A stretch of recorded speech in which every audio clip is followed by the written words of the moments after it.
الحمد لله الذي خلق الإنسان والصلاة والسلام على عبده الذي فضله بالعلم والإعجاز والبيان وعلى سائر أهله وأصحابه صلاة قائمة على ممر الزمان أما بعد. مولانا رضوان صاحب نے سوال کیا ہے کہ اگر کوئی 3 رکعتیں تراویح پڑھا دے اور آخر میں سجدہ سہو کر لے تو کیا 2 رکعتیں صحیح ہو گئی؟ اگر کسی نے 3 رکعتیں پڑھا دی تو اب دیکھیں گے کہ دوسری رکعت کے بعد قاعدہ کیا تھا کہ نہیں. اگر دوسری رکعت کے بعد قاعدہ کیا تھا، ٹھیک ہے، اور تیسری رکعت پڑھا دی اور آخر میں سجدہ سہو کر لیا، تو یہ جو پہلی 2 رکعتیں ہیں یہ صحیح ہو جائیں گی اور اس میں جو تلاوت کی ہے وہ بھی صحیح ہے. البتہ آخری جو رکعت ہے تیسری، کیونکہ وہ 1 رکعت پڑھی گئی تو اس لیے وہ شمار نہیں ہوگی، وہ نہیں سمجھی جائے گی، اور اس میں جو تلاوت کی گئی ہے وہ بھی جو ہے وہ اس کو بھی نہیں سمجھا جائے گا تراویح میں. لہٰذا وہ جو اس میں تلاوت کی گئی ہے اس کا اعادہ کیا جائے گا، اس کو لوٹایا جائے گا، اس لیے کہ وہ ایک رکعت ہوئی نہیں ہے. جب 1 رکعت نہیں ہوئی تو اس میں جو تلاوت کی گئی تھی وہ بھی نہیں ہوئی، اس کا بھی اعادہ کیا جائے گا.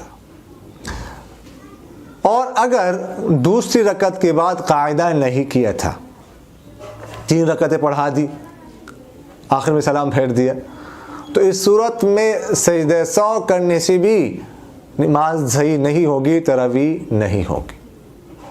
اس صورت میں یہ جو 3 رکعتیں ہیں تینوں کل عدم شمار ہوں گی، تینوں کو جو ہے نا وہ دوبارہ یعنی اس کو تینوں جو ہے نا وہ شمار نہیں ہوں گی.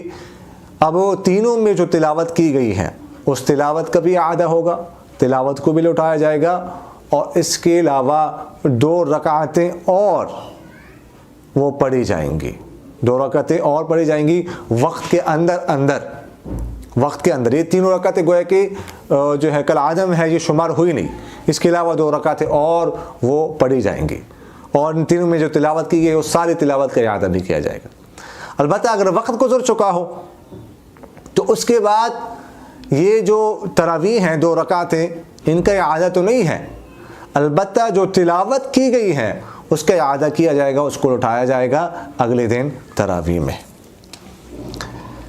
ایک صاحب نے سوال کیا ہے کہ امام صاحب نے بھول کر 4 رکعتیں تراویح پڑھا دی، اب کتنی تراویح شمار ہوں گی، 2 یا 4؟ اگر تو دوسری رکعت کے بعد قاعدہ ہوا ہو، قاعدہ کیا ہو، 2 پڑھا دی، 4 پڑھا دی، تو صورت میں یہ 4 شمار ہوں گی، 4 شمار ہوں گی، اور جو ہے نا نماز بالکل صحیح ہو جائے گی، نہ ہی تراویح کا اعادہ لازمی ہے اور نہ ہی تلاوت کا. البتہ اگر دوسری رکعت کے بعد قاعدہ نہیں کیا تھا، امام صاحب تیسری رکعت کے لیے کھڑے ہو گئے اور 4 رکعتیں پڑھا دی، تو اس صورت میں جو پہلی 2 تراویح ہیں وہ شمار نہیں ہوں گی، وہ کل عدم سمجھی جائیں گی. آخری 2 تراویح جو ہے وہ شمار ہوں گی. تو پہلی 2 تراویح کا اعادہ بھی کیا جائے گا، اور دوسری بات یہ ہے کہ اس میں جو تلاوت کی گئی ہے اس کا بھی اعادہ کیا جائے گا. اور یہ بھی ذہن میں رکھیے یہاں پر بھی وہ جو 2 کا اعادہ کیا جائے گا وقت کے اندر. اگر وقت گزر جائے تو پھر اس کے بعد ان کا اعادہ نہیں ہے، البتہ جو تلاوت کی گئی ہے تو اس کا اعادہ کیا جائے گا. تو یہ ذہن میں رکھیے گا، اگر کسی نے 4 رکعتیں پڑھا دی، دوسری رکعت کے بعد قاعدہ نہیں کیا تھا، تو راجح قول کے مطابق آخری 2 ہو گئی، پہلی 2 تراویح نہیں ہوئی. اقول قولی هذا استغفر الله لي ولكم ولسائر المسلمين فاستغفروه انه هو الغفور الرحيم. میرا دل بدل دے، میرا دل بدل دے، میرا دل بدل دے، میرا دل بدل دے.